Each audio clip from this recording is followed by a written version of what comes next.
Hello बच्चों, physics online class में आप सभी का स्वागत है। कल हम पढ़ रहे थे विद्युत क्षेत्र रेखाओं के बारे में।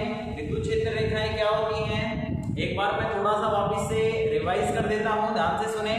विद्युत क्षेत्र रेखाएं क्या होती हैं? विद्युत क्षेत्र में स्थित वे काल्पनिक रेखाएं, विद्युत क्षेत्र में स्थित वे काल्पनिक रेखाएं जिनके अनुदिश परीक्षण धनावेश गति करता है, उसको हम क्या कहते हैं? विद्युत क्षेत्र रेखाएं कहते हैं।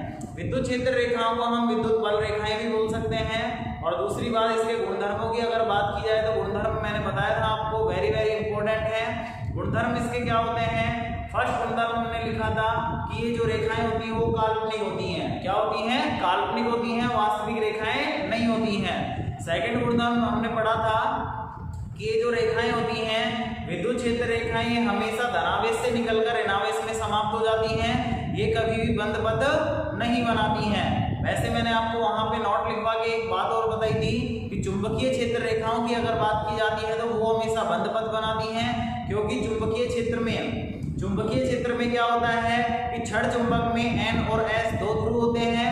जो क्षण चुंबक के बाहर तो चुंबकीय क्षेत्र रेखाएं N से S सिरे की ओर जाती हैं और क्षण चुंबक के अंदर वो S से N की ओर जाती हैं। तो वहां वो रेखाएं एक बंध पथ बनाती है। जबकि यहाँ अगर बात की जाए विद्युत क्षेत्र रेखाओं की, तो ध्यान रखना, आवेशों में विद्युत क्षेत्र रेखाएं जो होती हैं वो बंध पथ नहीं बनाती हैं, धनावेश से निकलती हैं और ऋणावेश में समाप्त हो जाती हैं। अगला पॉइंट हमने पढ़ा था कि विद्युत क्षेत्र रेखा के किसी भी पॉइंट पर, विद्युत क्षेत्र रेखा के किसी भी बिंदु पर या पॉइंट पर खींची गई जो स्पर्श रेखा होती है वो उस बिंदु पर विद्युत क्षेत्र की तीव्रता की दिशा को व्यक्त करती है।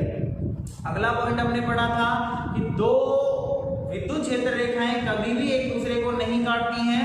क्यों नहीं काटती हैं, इसका कारण भी मैंने आपको बताया था, क्योंकि उनके कटान बिंदु पर दो स्पर्श रेखाएं खींची जा सकती हैं, जिसके कारण आपको उस पॉइंट पर विद्युत क्षेत्र की तीव्रता के दो मान प्राप्त होते हैं, जो कि संभव नहीं है। एक ही बिंदु पर तीव्रता के दो मान प्राप्त नहीं हो सकते हैं। ये प्रश्न बोर्ड में भी कई बार पूछा गया है।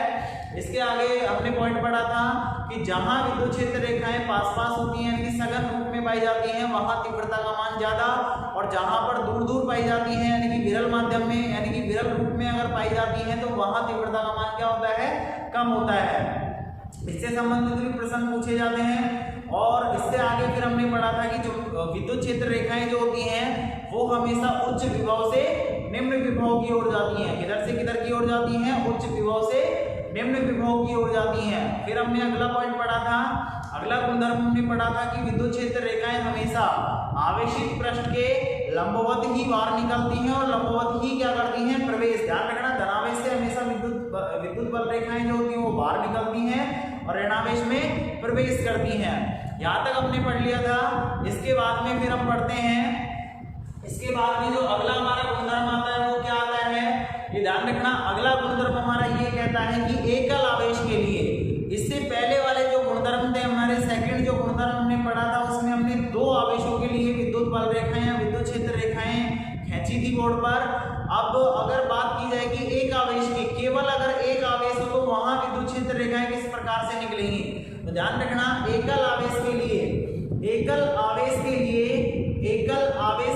विद्युत क्षेत्र रेखाएं या तो अनंत पर जाती हैं या अनंत से निकलकर आवेश की ओर आती हैं। कहने का मतलब ये है, एकल आवेश की अगर बात की जाए तो एकल आवेश में विद्युत क्षेत्र रेखाएं या तो अनंत से निकलती है, अनंत की ओर जाती हैं। जैसे एग्जाम्पल के रूप में अगर बात की जाए तो इसको हम नोट भी कर लेते हैं, फिर मैं आपको बताऊंगा कि किस प्रकार से अनंत पर जाती हैं या फिर किस प्रकार से अनंत की ओर से आवेश की ओर आती है। तो देखिए, अगला गुणधर्म हमारा आता है एकल आवेश के लिए।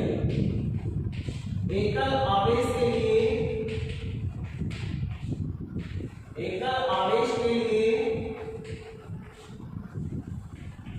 विद्युत क्षेत्र रेखाएं या तो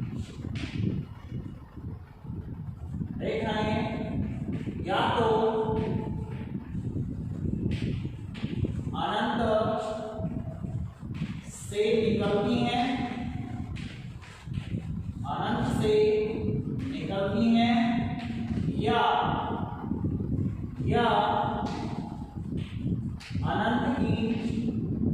अनंत की और जाती हैं।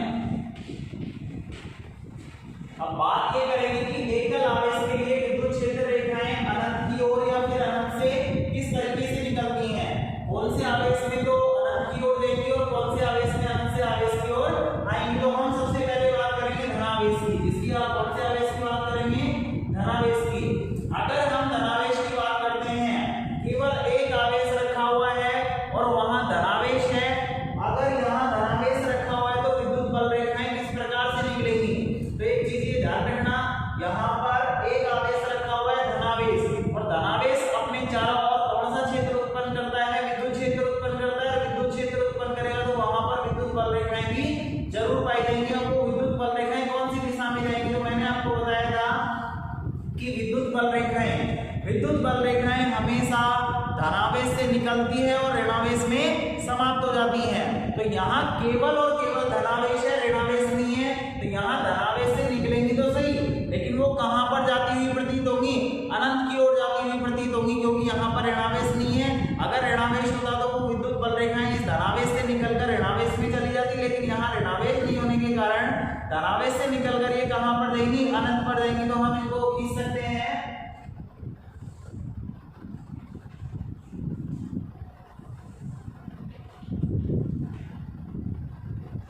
इस तरीके से हम इसको खींच सकते हैं।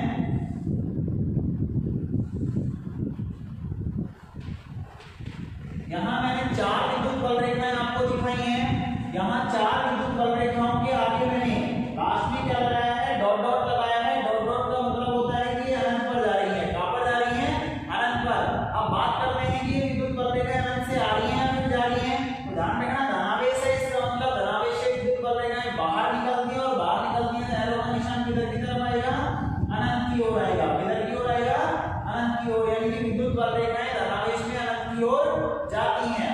अब बात करेंगे अनंत से निकलती हैं या फिर अनंत की ओर आती हैं। तो यहाँ पर अनंत की ओर तो चली गई, आवेश से अनंत की ओर चली गई। अब बात करेंगे ऋणावेश के लिए क्या होता है। देखिए ऋणावेश में क्या हुआ, यहाँ एक ऋणावेश है। अब एकल आवेश है, केवल एक आवेश है ऋणावेश। मैंने आपको बताया था कि ऋणावेश में विद्युत बल रेखाएं प्रवेश करती हैं। तो यहाँ विद्युत बल रेखाएं प्रवेश करेंगी, लेकिन वो आएंगी कहाँ से? अगर धनावेश होता तो धनावेश से आती, लेकिन यहाँ पर धनावेश नहीं है, तो वो कहाँ से आती हुई प्रतीत होगी? अनंत से। तो हम यहाँ पर विद्युत बल रेखा को इस तरीके से कह सकते हैं।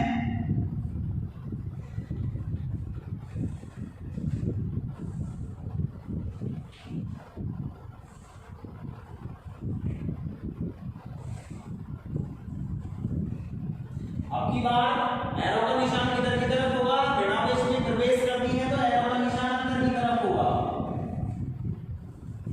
इसका मतलब क्या हुआ? अनंत से विद्युत बल रेखाएं किसमें आ रही हैं? ऋणावेश में आ रही हैं। तो ध्यान रखना, एकल आवेश की अगर बात की जाए तो विद्युत क्षेत्र रेखाएं या विद्युत बल रेखाएं किस प्रकार से खींची जाएंगी? एकल आवेश के लिए अगर धनावेश की बात की जाती है तो धनावेश में आवेश से निकलकर अनंत पर जाती हैं, और ऋणावेश की अगर बात की जाए तो एकल आवेश ऋणावेश के लिए अगर बात की जाती है तो अनंत से निकलकर कहां पर आती हैं? ऋणावेश में प्रवेश करती हैं। तो ये हमारा अगला गुणधर्म है, इसे नोट कर लीजिए।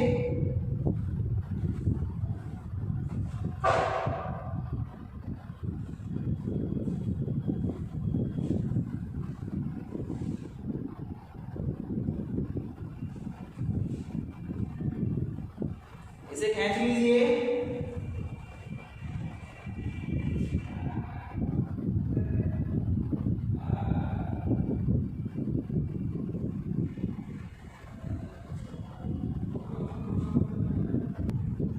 अब आगे हम चलते हैं। अगला गुणधर्म हमारा क्या आता है? अगला गुणधर्म वेरी वेरी इंपॉर्टेंट है सवाल की दृष्टि से। इसकी दृष्टि से, न्यूमेरिकल की दृष्टि से ये जो गुणधर्म है वो वेरी वेरी इंपॉर्टेंट है। और वो गुणधर्म हमारा है पॉइंट के रूप में है उदासीन बिंदु। क्या है? उदासीन बिंदु। उदासीन बिंदु। बात करेंगे कि उदासीन बिंदु क्या होता है। उदासीन बिंदु क्या होता है, तो इसकी परिभाषा ये होती है, परिभाषा में ही इसके सवालों का आंसर छिपा हुआ है।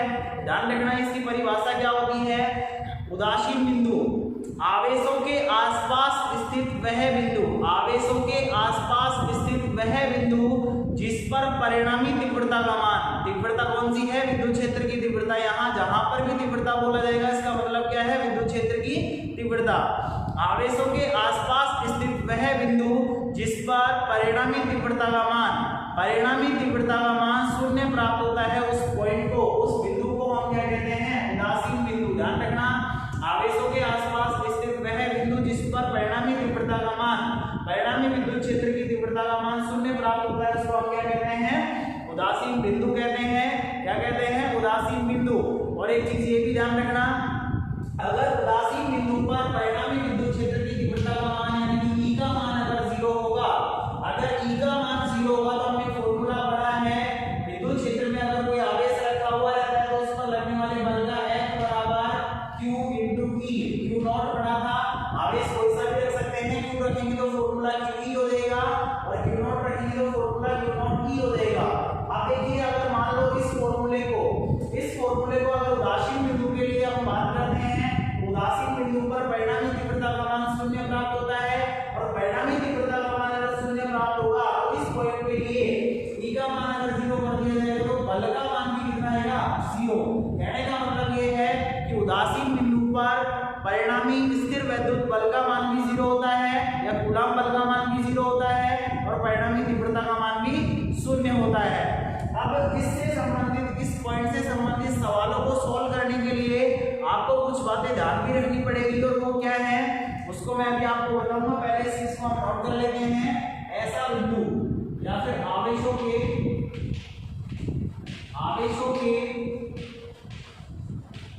आसपास स्थित वह बिंदु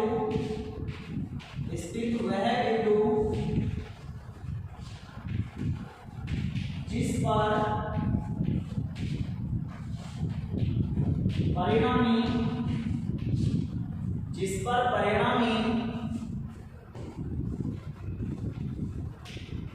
तीव्रता यानी कि E नेट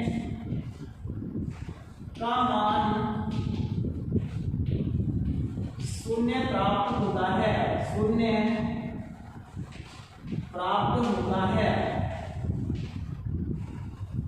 उदासीन बिंदु कहलाता है। उदासीन बिंदु कहलाता है। इस बिंदु पर परिणामी बल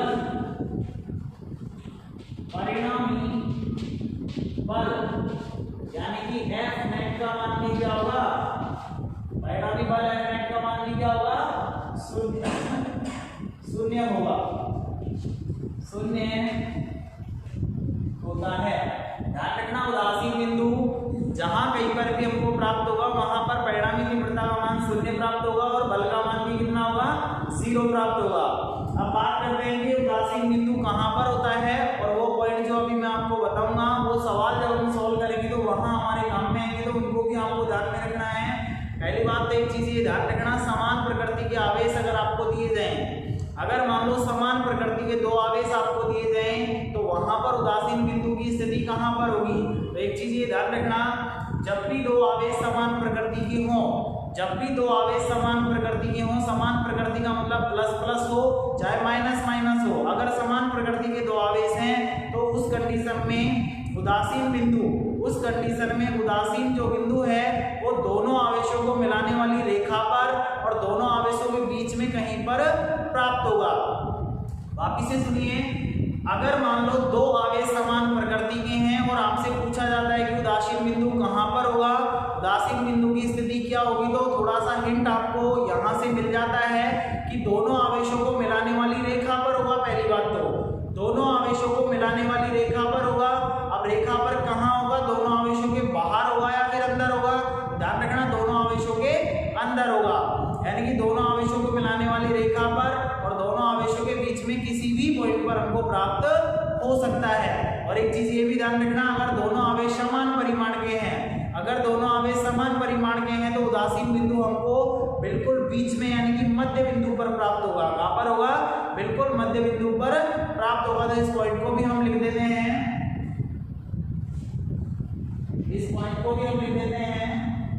यदि या फिर दो समान प्रकृति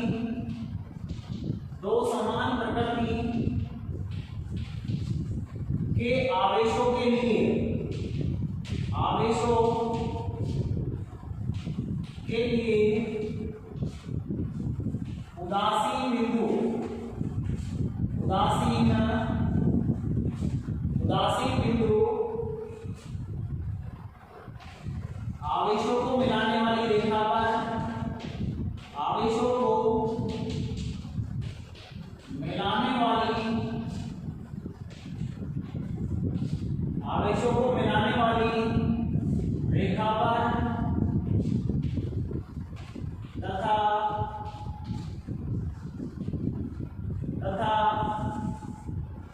उनके मध्य कहीं बिंदु पर प्राप्त होगा। उनके मध्य का मतलब है दोनों आवेशों के बीच में हमको प्राप्त होगा। अगर समान प्रकृति के आवेश हैं तो उदासीन बिंदु हमको दोनों आवेशों के बीच में और दोनों को मिलाने वाली रेखा पर हमको प्राप्त होगा।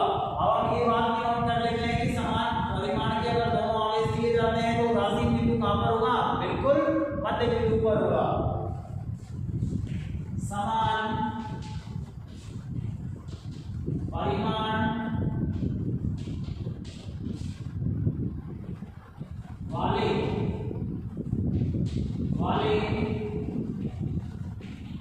आवेशों के लिए, आवेशों के लिए मध्य बिंदु पर प्राप्त होता है। अगर समान परिमाण के आवेश हैं और समान प्रकृति के हैं, ध्यान रखना उदासीन बिंदु बिल्कुल बीच में प्राप्त होगा, बिल्कुल मध्य पॉइंट पर प्राप्त होगा, दोनों आवेशों को मिलाने वाली रेखा पर होगा। इसके बाद अगर बात करते हैं, अगर मान लो विपरीत प्रकृति के आवेश दिए जाए, विपरीत प्रकृति का मतलब होता है एक अगर प्लस दिया जाए दूसरा अगर माइनस दिया जाए, तो वहां कौन सी कंडीशन में, यानी कि कहां पर होगा उदासीन बिंदु? तो एक चीज ये ध्यान रखना, समान प्रकृति में तो बीच में होता है, सीधी सी बात है। विपरीत प्रकृति के अगर दो आवेश होंगे, विपरीत प्रकृति के अगर दो आवेश होंगे तो वहां उदासीन बिंदु जो होता है वो दोनों आवेशों को मिलाने वाली रेखा पर तो होगा, लेकिन दोनों आवेशों के बाहर होगा। कहां होगा? दोनों आवेशों को मिलाने वाली रेखा पर और आवेशों के बाहर स्थित होगा। तो इसको भी हम नोट कर लेते हैं। विपरीत प्रकृति के आवेशों के लिए, आवेशों के लिए उदासीन बिंदु, उदासीन बिंदु आवेशों को मिलाने वाली रेखा पर, आवेशों को मिलाने वाली, आवेशों को मिलाने वाली रेखा पर तथा आवेशों के बाहर कहीं प्राप्त होगा। यानी कहने का मतलब है विपरीत प्रकृति के आवेश दिए जाते हैं और आपसे कहा जाता है उदासीन बिंदु ढूंढिए, तो आपको कहां मिलेगा? वो दोनों आवेशों को मिलाने वाली रेखा पर तो होगा, लेकिन आवेशों के बाहर स्थित होगा। अब एक चीज ये ध्यान रखना, एक मेन बात ये भी है कि उदासीन बिंदु हमेशा कम परिमाण वाले आवेश के नजदीक पाया जाता है। कहां पाया जाता है? आवेश हमेशा उदासीन बिंदु जो होता है वो हमेशा कम परिमाण वाले आवेश, कम परिमाण का मतलब होता है जैसे एक आवेश है आपको 5 कूलाम दे रखा है, एक आपको -3 कूलाम दे रखा है, तो परिमाण के रूप में माइनस से कोई मतलब नहीं होता, परिमाण में हमेशा आवेश प्लस में लिया जाता है। तो कम परिमाण का कौन सा आवेश हुआ? 3 कूलाम, -3 कूलाम जो आवेश है वो कम परिमाण का हुआ, तो वहां उस आवेश के नजदीक ही आपको क्या पाया जाएगा? उदासीन बिंदु पाया जाएगा। क्या पाया जाएगा? उदासीन बिंदु पाया जाएगा। तो हम यहाँ पर लिख देते हैं, अगला पॉइंट है हमारा उदासीन बिंदु, उदासीन बिंदु सदैव कम परिमाण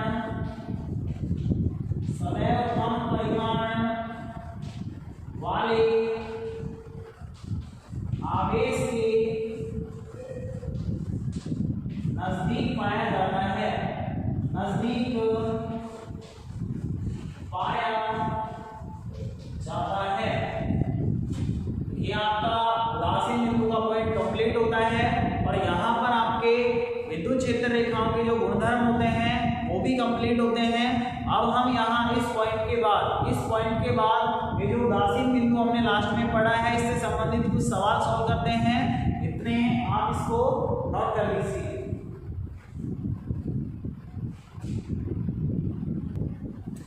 हाँ, तो हमारा सवाल है उदासीन बिंदु से संबंधित एक सवाल है और वो क्या है, यहाँ आपको सवाल में दो आवेश दिए गए हैं। तो बिंदु ए पर रखा हुआ है, दूसरा बिंदु बी पर रखा हुआ है। बिंदु ए पर क्यू आवेश रखा हुआ है और बिंदु बी पर जो आवेश है उसका मान है 9q। कितना है? 9q। अब यहाँ दोनों आवेशों के बीच की दूरी भी हमको दे रखी है 16 सेंटीमीटर है। अब हमको यहाँ पर उदासीन बिंदु की स्थिति याद करनी है। क्या याद करनी है?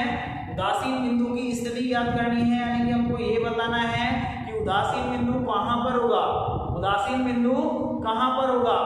तो इस सवाल को सॉल्व करने के लिए सबसे पहले तो हमने जो विद्युत क्षेत्र रेखाओं में लास्ट पॉइंट पढ़ा था वो ये पढ़ा था, अगर आवेश समान प्रकृति के हों तो उदासीन बिंदु कहाँ पाया जाएगा, दोनों आवेशों को मिलाने वाली रेखा पर होगा और मध्य में कहीं बिंदु पर प्राप्त होगा। तो सीधी सी बात है, यहाँ दोनों के दोनों जो आवेश हैं, दोनों के दोनों जो आवेश हैं वो समान प्रकृति के हैं, यानी कि ए भी प्लस में है और ए भी प्लस में है। तो इसका मतलब दोनों आवेशों को मिलाने वाली रेखा पर और बीच में कहीं कोई से भी पॉइंट पर आपको उदासीन बिंदु प्राप्त हो सकता है। दूसरी बात मैंने आपको ये भी बताया था कि कम परिमाण वाले आवेश के नजदीक पाया जाता है। तो इसका मतलब कम परिमाण वाला आवेश कौन सा है? क्यों है। तो हमको इसके पास में उदासीन बिंदु की स्थिति प्राप्त होगी, लेकिन वो कहाँ होगी, हमको एक्चुअल कंडीशन यहाँ पर लानी है। वो किस तरीके से करेंगे, इसके लिए देखिए हम मान लेते हैं भाई, पहली बात तो हमको पता है दोनों आवेशों के बीच में प्राप्त होगा और इसके नजदीक प्राप्त होगा। तो हम मान लेते हैं अभी के लिए कि सपोज करो इस आवेश के नजदीक हमको इस पॉइंट पर उदासीन बिंदु प्राप्त होता है, यानी कि इस पॉइंट को हम क्या मान लेते हैं, उदासीन बिंदु मान लेते हैं, जिसको मैंने नाम दे दिया O। क्या नाम दे दिया? O। यानी कि यहाँ ये उदासीन बिंदु है। अगर इसको हमने उदासीन बिंदु मान लिया तो इस उदासीन बिंदु पर ई नेट का मान कितना होगा? 0 होगा। कितना होगा? 0 होगा। और वो 0 क्यों होगा? क्योंकि उदासीन बिंदु हम कहते ही किसको है, जिस पॉइंट पर परिणामी तीव्रता का मान कितना प्राप्त होता है? 0 प्राप्त होता है, उसी को हम क्या कहते हैं? उदासीन बिंदु कहते हैं। तो इस पॉइंट को अगर हम उदासीन बिंदु मानते हैं तो यहाँ परिणामी तीव्रता का मान कितना होगा?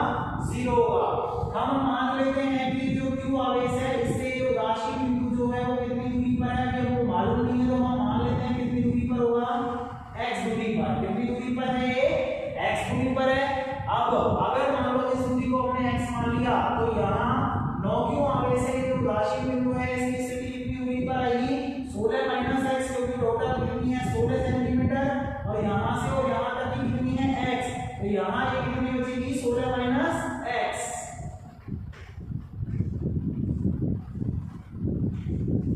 16 माइनस x।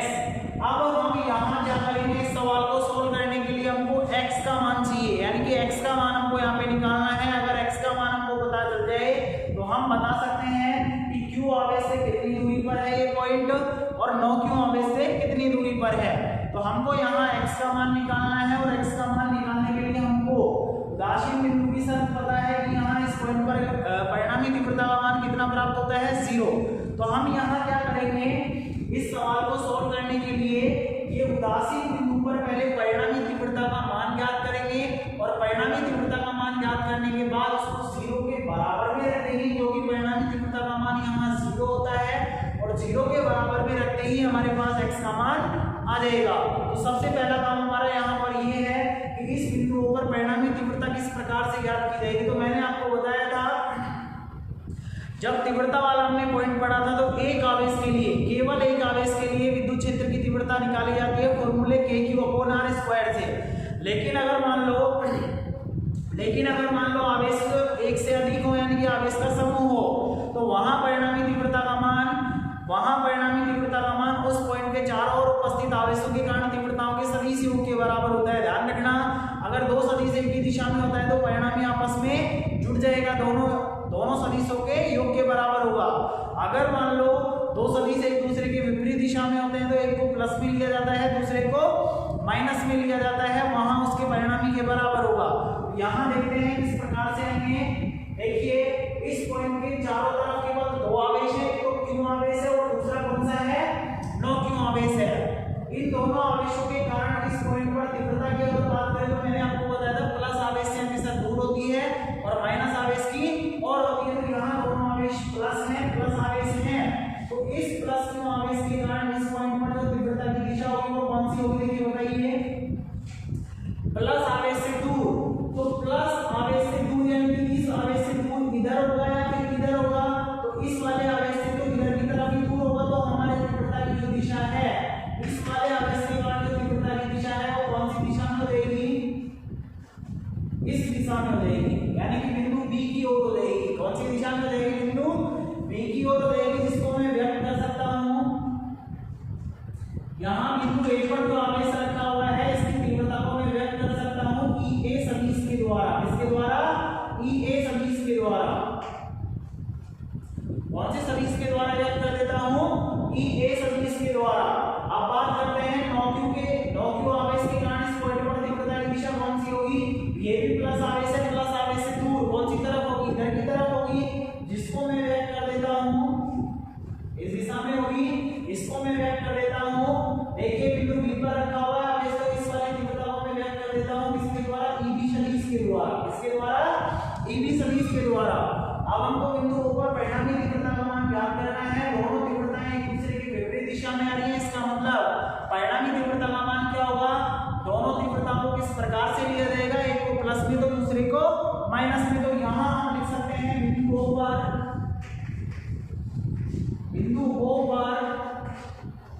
परिणामी तीव्रता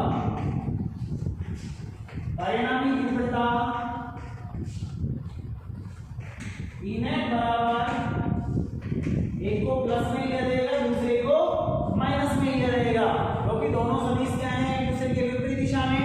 तो यहाँ ई ए माइनस ई बी के बराबर में होगा परिणामी तीव्रता। अब अगर इस पॉइंट को हम उदासीन बिंदु के लिए लिखेंगे, आपको पता है कि तीव्रता है वो कौन से पॉइंट पर है, बिंदु O पर। और बिंदु O कौन सा बिंदु है, उदासीन बिंदु। और उदासीन बिंदु पर परिणामी तीव्रता का मान कितना है, 0। तो उदासीन बिंदु के लिए ई नेट का मान किसके बराबर होगा, 0 के बराबर। तो हम यहाँ लिखेंगे उदासीन बिंदु के लिए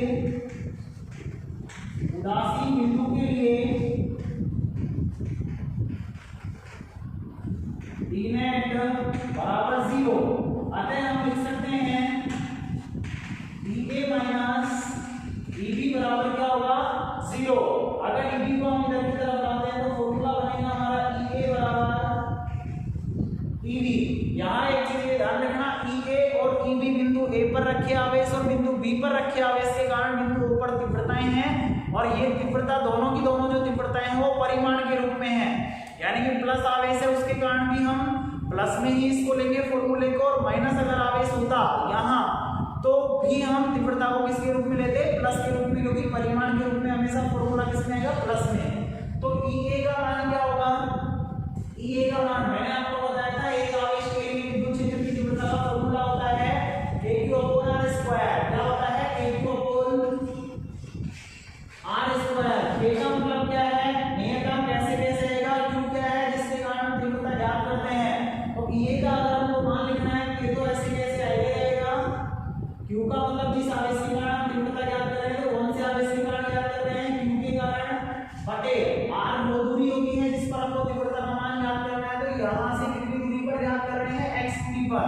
तो यहाँ r की जगह क्या आ जाएगा, x आ जाएगा, तो x² बराबर ई बी का मान क्या होगा, सेम तरीके से नो क्यू के कारण इस पॉइंट पर तीव्रता का मान क्या हो जाएगा, K तो ऐसे कैसे आ जाएगा, Q की जगह हम क्या लिखेंगे, Q/r नो क्यू, क्योंकि हमको नो क्यू के कारण तीव्रता का मान ज्ञात करना है। r की जगह दूरी कितनी है, यहाँ से यहाँ तक 16 माइनस x, r² है तो यहाँ का भी क्या रहेगा, स्क्वायर रहेगा। अब इसको सॉल्व करेंगे और x का मान हम निकालेंगे। किस तरीके से निकालेंगे, देखिए K से K कैंसिल होगा, Q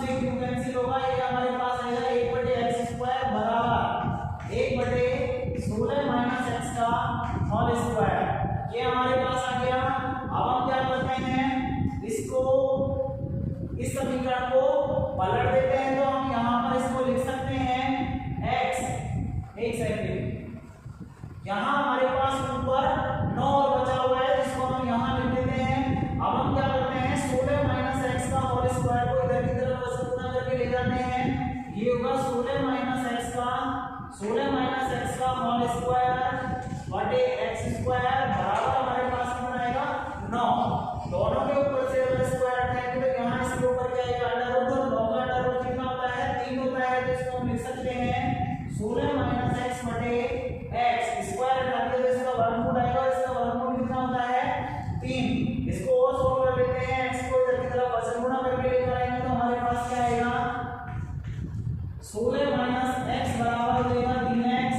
अब हम क्या करेंगे इस x को माइनस का है इधर की तरफ लाएंगे प्लस का x हो जाएगा, तो ये हो जाएगा 16 बराबर 3x प्लस x, ये हो जाएगा हमारे पास 4x और बराबर में कितना है 16, तो हम लिख सकते हैं 4x बराबर 16। 4x बराबर 16, x का मान हमको निकालना है 16 बटे 4 देगा और हमारे आंसर आएगा कितना 4 चौक 16, x बराबर 4 सेंटीमीटर। यानी कहने का मतलब ये है हमारे उदासीन बिंदु की जो स्थिति हमको प्राप्त हुई है वो x का मान 4 सेंटीमीटर आया है। इसका मतलब क्यों आवेश से कितनी दूरी पर होगा 4 सेंटीमीटर की दूरी पर।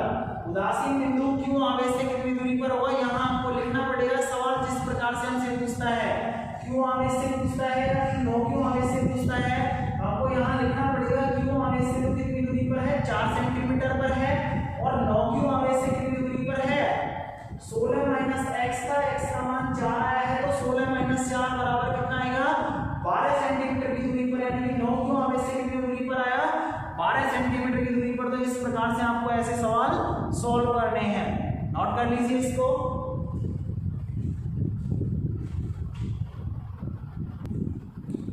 देखिए अगला सवाल हमारा सेम है, ओनली सवाल में थोड़ा सा चेंज किया है और वो क्या किया है पिछले सवाल में हमारे पास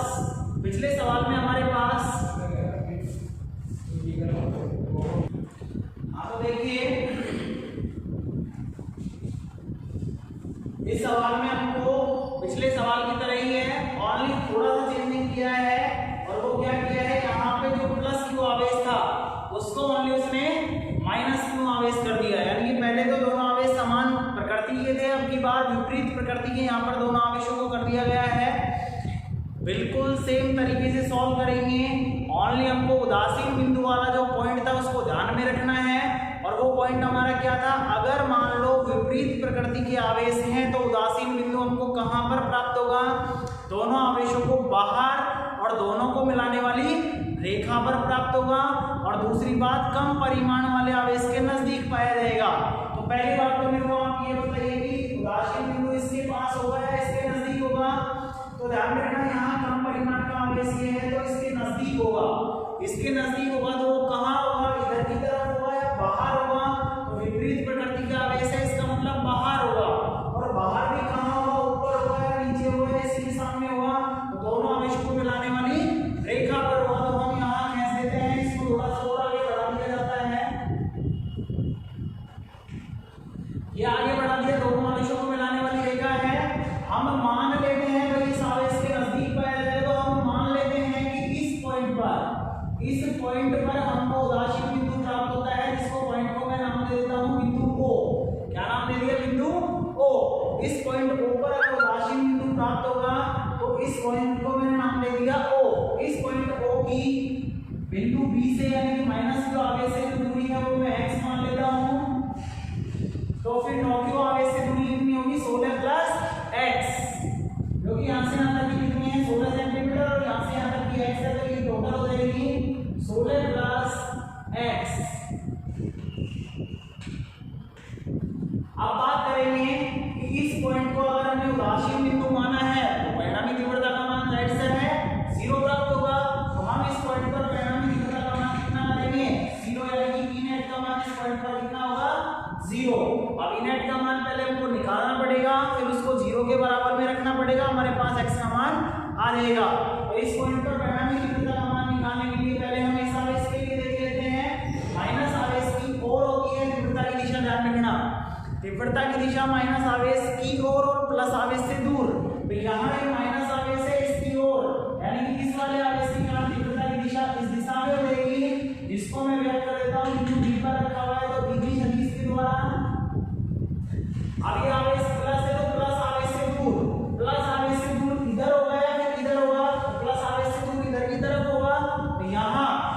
सॉलिड पर बिंदु ए पर रखे हुए आवेश के कारण तीव्रता की दिशा ये होगी, जिसको मैं व्यक्त कर देता हूं ये सदिश के द्वारा। बिंदु ए पर रखे हुए आवेश के कारण तीव्रता की दिशा इधर की तरफ होगी। अब यहाँ दोनों आवेशों के कारण जो तीव्रता की दिशा आ रही है वो विपरीत दिशा में आ रही है, तो परिणामी तीव्रता का मान इन दोनों के अंतर के बराबर होगा, यानी कि एक को प्लस में लिया जाएगा, दूसरी को माइनस में। तो यहाँ हम लिखेंगे बिंदु ओ पर परिणामी तीव्रता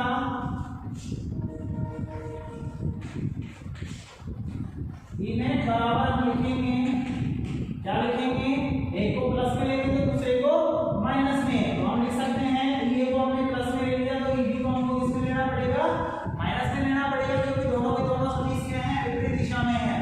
ये हो गया। अब बिंदु O उदासीन बिंदु है, इसलिए परिणामी तीव्रता का मान क्या होगा, 0। उदासीन बिंदु के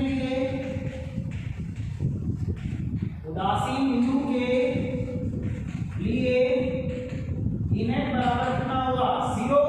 इनेट का मान अगर 0 होगा तो हम यहाँ लिख सकते हैं अतः EA माइनस EB बराबर क्या होगा, 0। EB को हम इधर की तरफ लेकर आएंगे तो क्या होगा, EA बराबर EB होगा।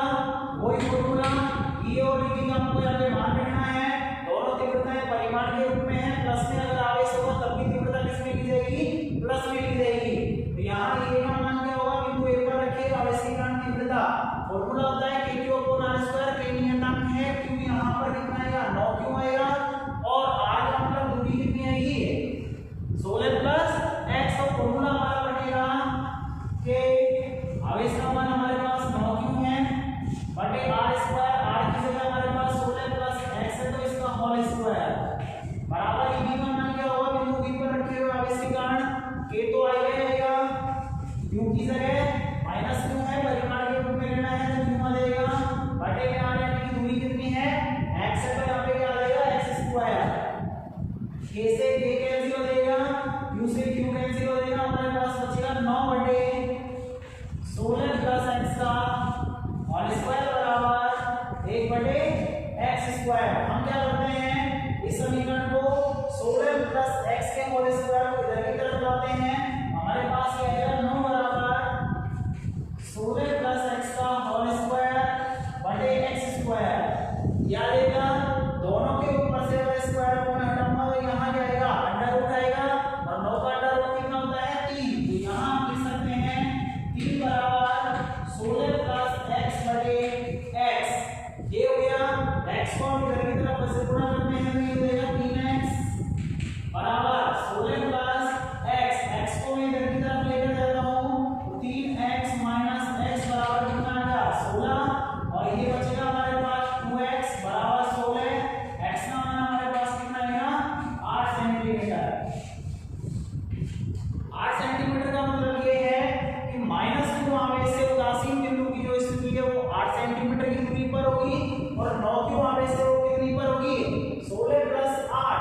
x का मान कितना आया है, 8। 16 प्लस 8 का मतलब हो गया 24 सेंटीमीटर पर। तो यहाँ हमको ये बात लिखनी पड़ेगी। इस तरीके से आपको सवाल सॉल्व करने हैं। आपकी बुक में भी इससे संबंधित और भी सवाल दिए गए हैं, उनको सॉल्व करना। अगर नहीं होता है तो कमेंट बॉक्स में लिख के उसका आंसर मुझसे पूछिए, मैं आपको वीडियो में उसको सॉल्व करवा दूंगा। Thank you.